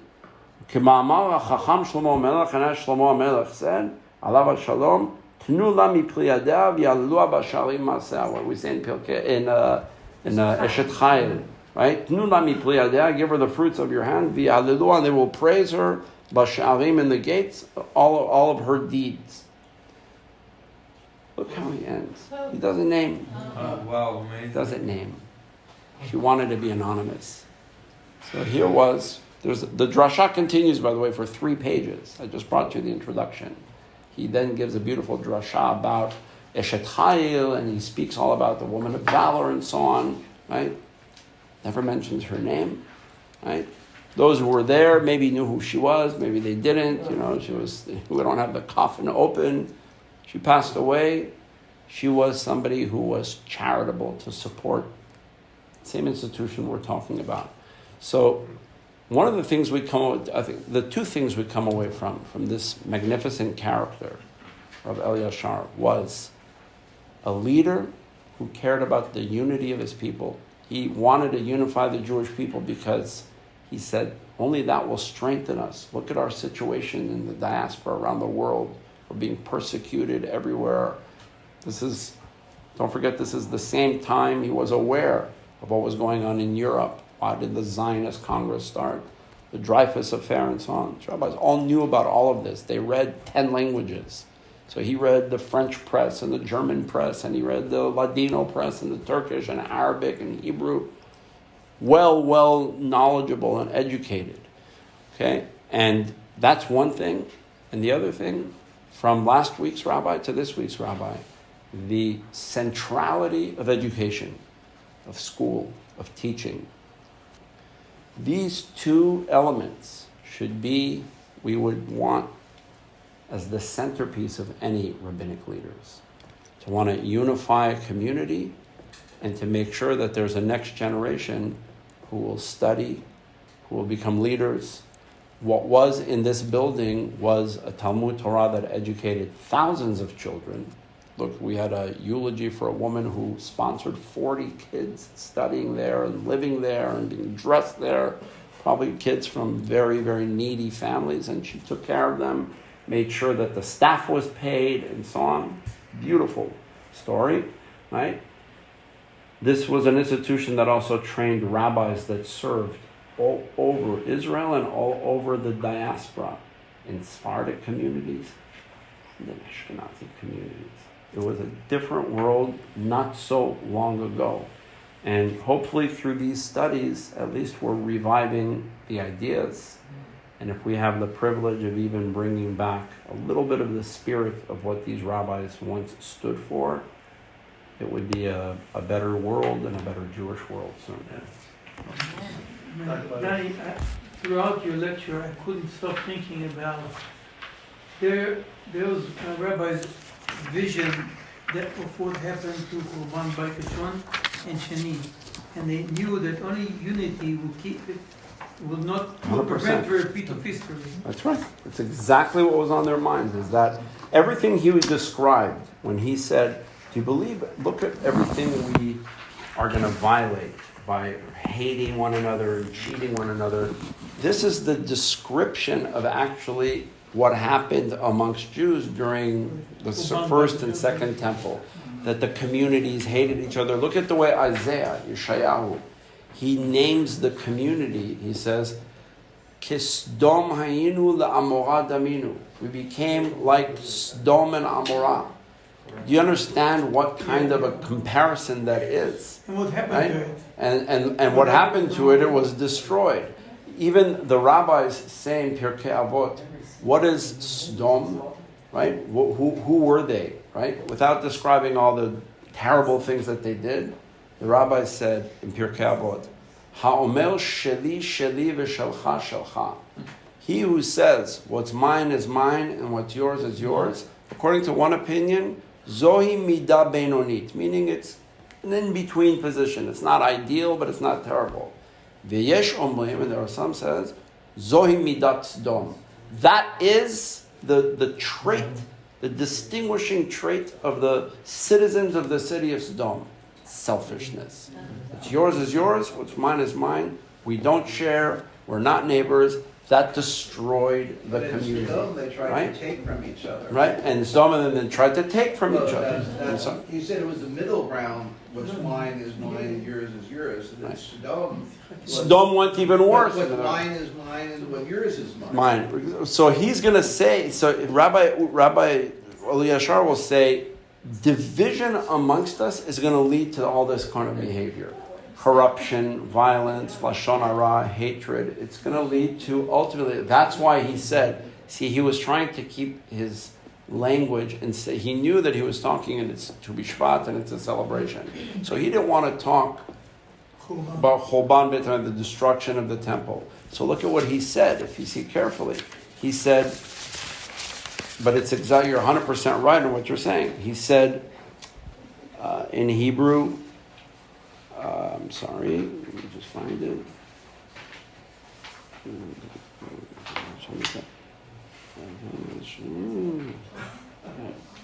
He says, Kadesh Yivane Bet Kodshenu Bezrat Hashem. He just was putting like positive language on it. Instead of saying, what destroyed the temple? Instead, he said the reverse. He says, what will rebuild our temple? Peace, Sephardim with Sephardim, Sephardim and Ashkenazim, unity amongst ourselves. Then that will rebuild the temple. But he was essentially saying the same thing you were doing, but he was trying to like keep his language positive. In that sense. But the implication was very clear, exactly what you're saying.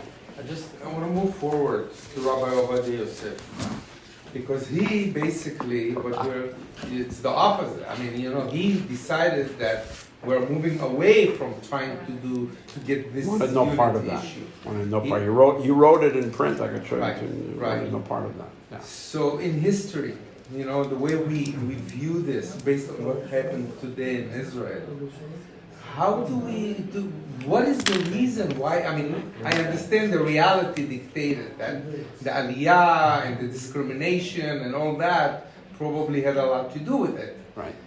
But I'm looking at it beyond the reality. Meaning, was it good for the Jews? Is what your question is? I don't think so. No, I think there's another element to it. Rabbi Ovadia Yosef, all these things that I said about halacha, right? Where he said, God forbid, or I'm reversing everything Rabbi Uziel did and so on. All of that was, he wasn't even Chief Rabbi of Israel yet.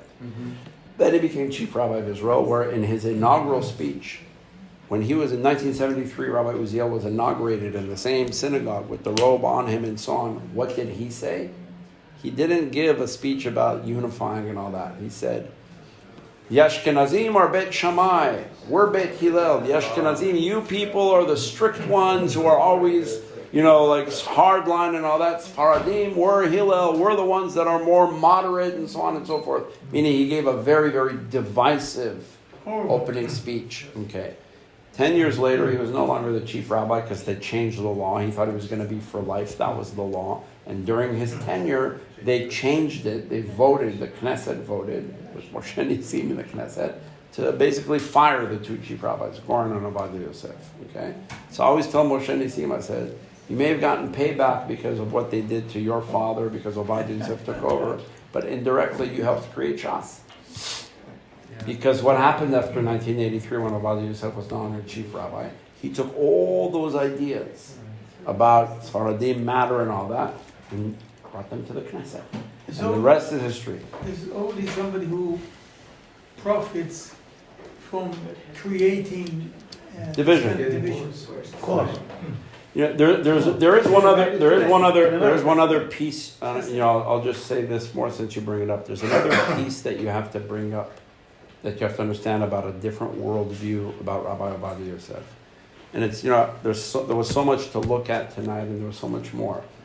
All of these rabbis that we're talking about, from the first class that I gave earlier about the rabbis of Iraq, all the way through to these rabbis here, Rabbi Elyashar, Rabbi Pamijel, Rabbi Uziel, not only were they not adverse to chilonim, to secularism, but they embraced the unity of the Jewish people. They meant it seriously, that they embraced the unity of the Jewish people. A. B, they also embraced the idea of a modern Jewish state. They were Zionists from birth. Remember, when you talk about Rav Kook and Rav Uziel as serving as co-chief rabbis in Yafo, Tel Aviv, which was at the time the center of Zionism, Rav Uziel was a Zionist from birth. He's born in Eretz Yisrael. He was raised in a community that believed in the Jewish people having the right to a homeland, a national homeland. So that means he's indigenous to the land and to the ideology. Rav Kook was a physical and ideological migrant. Rav Kook grew up in Europe, anti-Zionist. Raised in yeshivot. He was not raised in Bnei Akiva yeshivot. There was no such thing.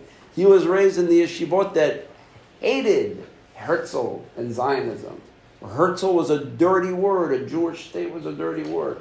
Rav Kook, when he migrated to Palestine, he came to a new country and adopted a new ideology. Now, why do I give you that background? When Ovadia Yosef came to the land of Israel, from Iraq with his family. He was 4 years old when his family came from Iraq. How did he feel about Zionism? Not a fan. Okay? I think you'll remember you were at my house for Pesach once. I showed you what he wrote in his commentary to the Haggadah of Pesach. In the early 1950s, Rav Ovadia Yosef authored a commentary to the Haggadah of Pesach. And on all things that he picked to comment upon, he had comments on various little pieces of the Haggadah throughout. Who's going to write a commentary on Dayenu? You want to sing it and Dayenu, you want to move on. He stopped and made a comment on one line that spoke to him. But in Dayenu, we always say, had you only done this and not done the next step, Dayenu, that would have been enough because we're not worthy of anything and you gave us everything. We're talking to God. So it says, Ilu natan lanu et ha-Torah, v'lo ichnisanu le'eretz Yisrael, dayenu. Had you only given us the Torah, not brought us to the land of Israel, dayenu. He writes there, he says, this line is directed against the liberal socialist Zionists who came to this land and thought the reverse, that they could build the land of Israel without Torah. And here we see that had God only given us the Torah and not brought us to the land, and we would have stayed outside of the land of Israel, Dayenu, that would have been enough. And then he goes on and he says, to make his point, he goes, the lehefech, and the opposite is the truth of what the Zionists believe. Mutav lishaer bechutz la'aretz. It is preferable to stay in the diaspora as an observant Jew than to come to the land of Israel and to abandon the ways of Torah. Why? Because there's a pasuk, there's a verse in the first line, in the first chapter of the book of Isaiah, Mi bikesh zot mimchem ramos chatzerai. Who asked you to come and mess everything up here? This is a line from the book of Isaiah when we talk about the destruction of the temple. Okay, now, Rav Ovadia Yosef, the paradox of that is that Rav Ovadia Yosef had the freedom and the ability and the budget from the government to write his commentary to Haggadah and have it published, thanks to that country that he's speaking against, that government, that Zionist government, that's what he's speaking against. I'm only telling you this not to speak against him because I'm not inventing it. This is what he wrote. He was not a fan of Zionism. Why did he, in one Mamal Muzgal, simple, why did he align with the Haredim? Because by the time he was a chief rabbi, and even before that, all of what we're reading about in all of this is a world that disappeared, unfortunately, and the Sephardic community lost its power when the country became the Zionist state of Israel. Now, he suddenly wants to gain political power, even as a chief rabbi, let alone with Shas. Who's he going to make alliances with? He's not going to make alliances with secular Zionism because he doesn't like it. He's not going to make alliances with religious Zionism or Kippah Sruga because they are nothing more than a Zionism with a kippah on its head. Not a fan of that either. So by default, what's left? The Haredi world, the religious world. Why? At least they're studying Torah properly and so on and so forth. And they accepted a lot of Sephardim into their schools who were poor. You know, Aryeh Deri was a poor boy. They went and they brought him to be a student to their schools and so on. And that's how that strange bedfellow came about. This was before the politics, and then it became politics, right? So, and why did he like the Haredim? Because they're not Zionists. So he felt comfortable amongst the rabbis that were sitting around the table speaking against the state of Israel, where the Rav Shach, who called Zionists a bunch of, there was a big gathering in Tel Aviv once of Zionists, and he said, all they do is eat pork and rabbits, and all that. There was some famous line that he made with Rav Shach. Rav Ovadia Yosef was sitting right next to him, and was part of all of that. And he became the dominant voice of Sephardic Judaism. Yeah. Right. So, Black lives matters. That's exactly what it is. It's separate and show. Well, Rabbi Uziel was Martin Luther King, and he was Malcolm X. Thank you, everybody.